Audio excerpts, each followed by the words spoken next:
guys, and welcome to another piano lesson. Hope you are doing just great. And so today I'll be talking on chord. So all over the world, instruments like single note instruments that are capable of playing just one note at a time. Other instruments like the guitars, piano, they are capable of playing more than one note at a time. Okay. So what is a chord? A chord is simply a combination of two or more notes. Okay, so even if you play like this is a chord. Okay, so chords come from scales. In fact, they are made up from notes in a scale.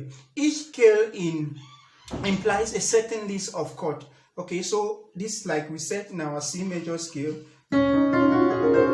so the notes the chords that would come from this scale. For example, if you want to be on some major chords. Okay, so once you have a scale in mind, it is very easy for you to produce the chords that are contained in that scale. Okay, so if you know your scale, like the C major scale, for you to produce chords will be very easy for you, as we'll get to see that soon. So chords like scales are defined by a set of intervals relative to the root note. Okay, this is how chords are being named. The name of the chord tells us what kind of note. Like for example, if I press C and I want to form my chord, it should be a C chord. It could be minor, it could be diminished, it could be whatsoever. But since we started on C, it will actually be a C chord. It also helps us to know the intervals of which chords the chords are made of. It also helps us to know the intervals that the chord is being made up of.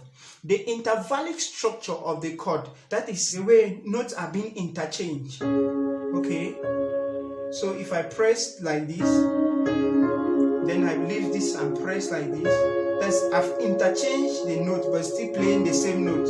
So that's an intervallic structure of a chord. Though in that way, the notes in the chord relates back to each other or to the root note. This structure is called spelling of a chord. And if you know the name of the chord, then you also know how to spell out your chord as well. The notes that are contained in it. Be very easy. So I want us to get onto something. So this lesson is actually an introduction of chords. So how do we build chords? So traditionally, chords are built from intervals of thirds. What do I mean by that? So in other words, they consist of a root note and another note, or a series of notes above that root note that are sent in thirds. Okay, let's say for example, we take C as our root note. Okay, this is our C as a root note. For us to get, I said we ascend in intervals of thirds. So these intervals of third, you need just to count. You need just to count two notes above it. So 1, 2. That's an interval. That's an interval of third, the major third, because you are on the C major scale. So this major third. Then we count another 2 notes to get to this other subsequent note. We still count 2 notes because we are counting in intervals of third. So we count 1, 1, 2. Okay. So this actually a C major chord.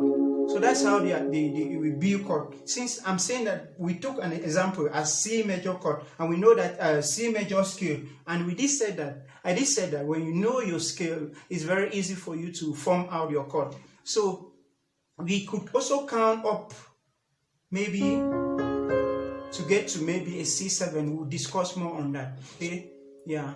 So the essence here is that we count in intervals of thirds. That is counting from a root note 2 degrees up, and so on and so forth. Similarly to scales, chords can be described by their chord formulas. Since chords can be made up from the notes of the scale, yeah, Their formula simply shows the scale degrees that the chord uses from the scale.